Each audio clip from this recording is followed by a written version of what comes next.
अचानक से उस दिन मेरे अंदर इतना गहन डर जन्म लेता है कि मैं ये घबरा जाता हूँ कि मैंने आखिर ये क्या एक्सपीरियंस कर लिया। एक बहुत ही बड़ी भूल जो हम करते हैं दोस्तों, वो ये है कि ध्यान के डेफिनेशन को हम गलत समझने लगे हैं। 10 या 20 मिनट शांत होकर बैठ जाओ और कुछ गहरी लंबी सांसें लो, बस थोड़ी देर रिलैक्स होने को हम ध्यान कहते हैं। बट इन रियलिटी ध्यान तो हमारा वो नेचुरल स्टेट है जिसको हमें अचीव करना है। इतने प्रकार के ध्यान मौजूद हैं जो अलग अलग एहसासों से भरपूर हैं, पर सभी ध्यान इस ब्रह्मांड के उस अनंतता और अमरता से हमारा मिलन करवाती है जो एक साधारण जीवन जीने वाले मनुष्य से कहीं अधिक ऊपर है।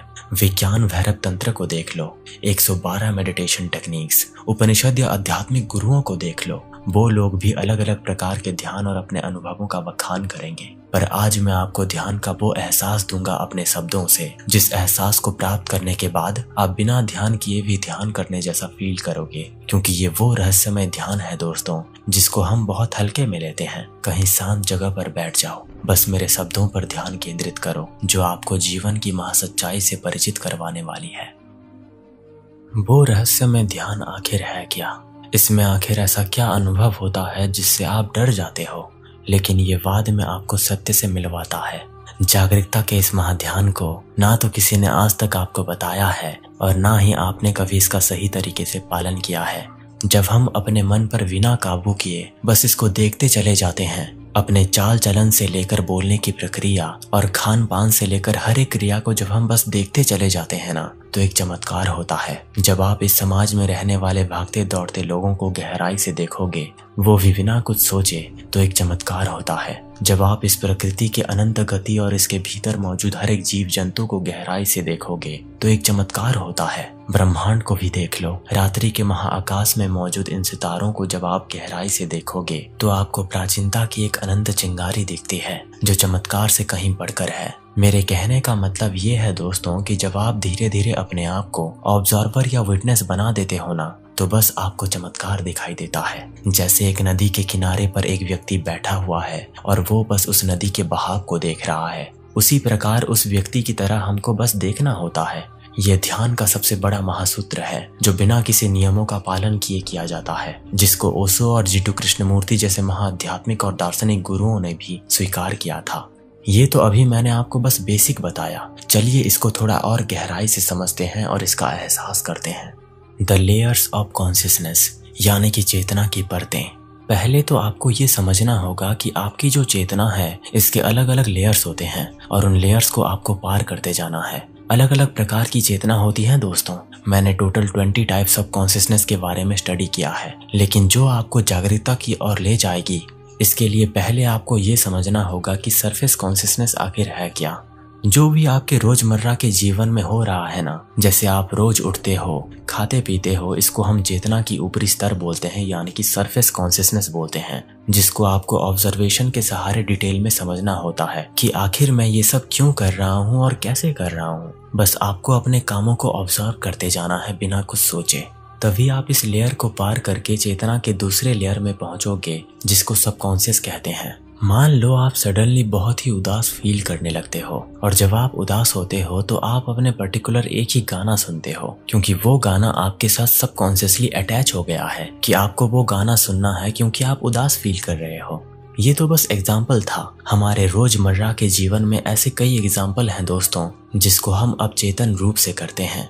जब आप ऑब्जर्वेशन में महारत हासिल करोगे ना, तो आप ऑटोमेटिकली अपने अवचेतन मन की गहराई में मौजूद आपके विचारों के प्रति जागृत रहना सीख जाओगे। जब आप इन दोनों को पार करोगे, तब आपको सामना करना पड़ेगा अपनी संवेदनाओं का, यानी कि इमोशनल अंडरकरेंट्स का, जहां पर आपको आपके भीतर दबे हुए गहरे डर से लेकर हर गम के कारण और दुख और सुख को ऑब्जर्व करना होता है। जब आप इसमें महारत हासिल करोगे ना, तब आप एक ऐसे मूर्त बन जाओगे जिसे दुनिया से कोई मतलब नहीं रहेगा। ना तो किसी व्यक्ति की बातें आपको ठेस पहुंचाएंगी और ना ही कोई सुख और दुख आपको विचलित कर पाएगा। जब आप इस चीज को भी पार कर जाओगे तब आपको ऑब्जर्व करना होगा अपने सेल्फ इमेज का, यानी कि अपने ईगो का। इसमें आपको आपके मुखौटे के पीछे छिपे व्यक्ति को पहचानना होता है, वो मुखौटा जिस वजह से इस दुनिया के लोग आपके नाम, काम और व्यवहार से परिचित हैं। जब आप अपने ईगो को भी पार कर जाओगे तब आपको वो पवित्रता मिलेगी जिसको हम प्योर कॉन्शियसनेस कहते हैं, जहाँ पर केवल जागरूकता ही शेष रह जाती है दोस्तों, जो आपको इस ब्रह्मांड और प्रकृति के साथ एकत्व की भाव में जोड़े रखता है। और अंत में आप इस ब्रह्मांड और प्रकृति के धूल में ही कहीं मिल जाते हैं और दुनिया में आपका जो मुखौटा था वो कहीं खो जाता है। इन द एंड आपका एग्जिस्टेंस बिल्कुल शून्य हो जाता है। ये तो रही दोस्तों चेतना की बात, लेकिन और भी ऐसे कई चीजें हैं जिनको मैं आपको एक एक करके डिटेल में बता देता हूँ। Discovery of the self. हमारी रोजमर्रा की इस जिंदगी में समाज और परिवार के लोगों का प्रभाव हम पर बचपन से पड़ता आया है, जिस वजह से हमारा जो ट्रू सेल्फ है वो अंधेरे में कहीं खो गया है। जैसा कि मैंने पहले भी आपको बताया है कि आप एक खाली लाइब्रेरी के रूप में जन्म लेते हैं, लेकिन समाज के लोग और परिवार आपके अंदर अपने विचार और बिलीव्स को डालते जाते हैं, जिस वजह से आपका जो असली किताब है वो कहीं पे खो जाता है। इसीलिए हमारा मकसद उस किताब को तलाश करना है जो खो गया है। जब हम जागरूकता के जरिए हर एक चीज को बहुत गहराइयों में ऑब्जर्व करते हैं तो हम सजग बनते हैं दोस्तों अपने विचारों और भावनाओं के प्रति। मान लीजिए कि दो प्रेमिका किस वजह से अलग हो गए। वो लड़का अंदर से टूट गया और वो जीना नहीं चाहता, वो हर वक्त तड़पता रहता है। लेकिन अगर वो थोड़ा सा जोर दे और गहराई से ऑब्जर्व करे कि उसके भीतर कुछ तो ऐसा मौजूद है जो शांत बैठा हुआ है, भले ही उसका मन जितना रोता और बिलखता रहे, लेकिन कुछ तो ऐसा है जो चुपचाप बस देख रहा है, तभी से उसके भीतर जागरूकता जन्म लेती है और वो धीरे धीरे जागने लगता है कि ये जो संवेदना, भावना और विचार थे ये अस्थायी और परिवर्तनकारी हैं। ये मन के द्वारा उत्पन्न किया गया एक ऐसा जाल है जो हमको हमेशा के लिए इसमें फंसा देता है। जब आप दोस्तों इस लेवल तक पहुंच जाओगे तब आपका मिलन होगा अपने ट्रू सेल्फ से, जो न जाने कितने जन्मों से रियलाइजेशन का इंतजार कर रहा है। The dynamics observation. इमेजिन करो कि आप एक खुले आसमान के नीचे बैठकर बादलों को देख रहे हो, लेकिन वो बादल आपको कुछ नहीं कर रहे, वो बस जा रहे हैं। उसी तरह ऑब्जर्वेशन में ऑब्जर्वर बस अपने विचारों को अपने सामने जाता हुआ देखता है, उससे वो जरा भी प्रभावित नहीं होता। जब आप बादलों को जाते हुए देखोगे तो थोड़ी देर के बाद हो सकता है कि आप आश्चर्य होकर ये कह सकते हो कि इन बादलों को कौन देख रहा है। उसी तरह जब आप विचारों को देखते रहोगे तो आप ये सवाल करोगे कि आखिर इन विचारों को कौन देख रहा है। यहाँ एक गहरा सत्य छिपा है दोस्तों। जब आप ये समझ जाते हो कि विचार तो अस्थायी हैं, लेकिन उन्हें देखने वाला वो साक्षी शाश्वत है, तब आप उस चेतना के स्तर पर पहुंच जाते हो जहां पर केवल साक्षी भाव मौजूद है। साक्षी भाव। साक्षी भाव यानी अपने भीतर और बाहर की हर घटना को एक दर्शक के रूप में देखना। जब आप ये जान लेते हो दोस्तों कि आप केवल अपने मन के विचार नहीं हो, तब साक्षी भाव प्रकट होता है। ये वही स्थिति है जहां आपका मन शांत हो जाता है और आप खुद को ब्रह्मांड का एक अभिन्न हिस्सा समझने लगते हो। उदाहरण के लिए जैसे एक फिल्म देखते समय आपको पता होता है कि आप स्क्रीन पर देखे जा रहे हो, वो सच नहीं है। उसी तरह जब आप अपने जीवन को देखते हो तो ये समझने लगते हो कि ये सब एक खेल है। Becoming the observer. जैसे जैसे आप अपने विचारों और भावनाओं को देखने लगते हो, वैसे वैसे आपको ये महसूस होने लगता है कि जो विचार आपके भीतर आते जाते हैं वो आपके नहीं हैं। आपकी असली पहचान इन विचारों से बियॉन्ड है। आप वो साक्षी हो जो केवल देखता है और अनुभव करता है। ये स्थिति आपको धीरे धीरे आत्मा या प्योर कॉन्शियसनेस के साथ जोड़ देती है। Discovery of the final layer, pure existence. अब हम चेतना की आखिरी और सबसे गहरी परत पर पहुंचते हैं। इस परत को समझने के लिए एक उदाहरण लेते हैं। आप एक विशाल समुद्र के किनारे खड़े हो। समुद्र की लहरें आती हैं और चली जाती हैं, लेकिन समुद्र का अस्तित्व बिल्कुल स्थिर और अडिग रहता है। आपकी चेतना वो समुद्र है। विचार जो हैं वो लहरों की तरह आते जाते रहते हैं, लेकिन आप यानी कि विटनेस हमेशा अडिग और शांत रहता है। जब आप इस अवस्था में पहुंच जाते हो तो आप पाते हो कि सुख दुख आपको हिला नहीं सकते। आपका अहंकार पूरी तरह से समाप्त हो जाता है। आप केवल शुद्ध अस्तित्व में जीने लगते हो।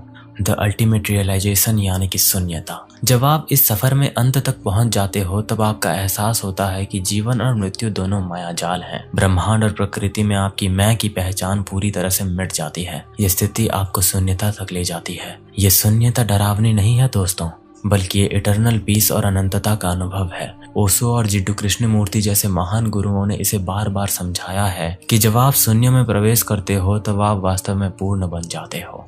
दोस्तों, ध्यान केवल 10-20 मिनट शांत बैठने का अभ्यास नहीं है। ये एक अनंत यात्रा है। ये भीतर की यात्रा है। ये यात्रा आपको आपके असली स्वरूप से मिलवाता है, उस सत्य से जो शब्दों से परे है। जब आप खुद को साक्षी के रूप में अनुभव करते हो तो आपको एक गहरा सत्य समझ आता है। आपके भीतर और इस ब्रह्मांड में कोई भेद नहीं है। आप स्वयं ब्रह्मांड हो। इसीलिए आज ही इस जर्नी की शुरुआत करें। बस शांत बैठो, अपने विचारों और भावनाओं को देखो, अभ्यास करो। धीरे धीरे ये अभ्यास तुम्हें उस सत्य तक ले जाएगा जिसे शब्दों में नहीं बांधा जा सकता। अंत में बस इतना कहना चाहूंगा दोस्तों कि जो अपने भीतर झांकने का प्रयास करता है वही असली स्वतंत्रता का अनुभव करता है। ध्यान वो चाबी है दोस्तों जो आपको इस ब्रह्मांड के हर ताले को खोलने की शक्ति देती है।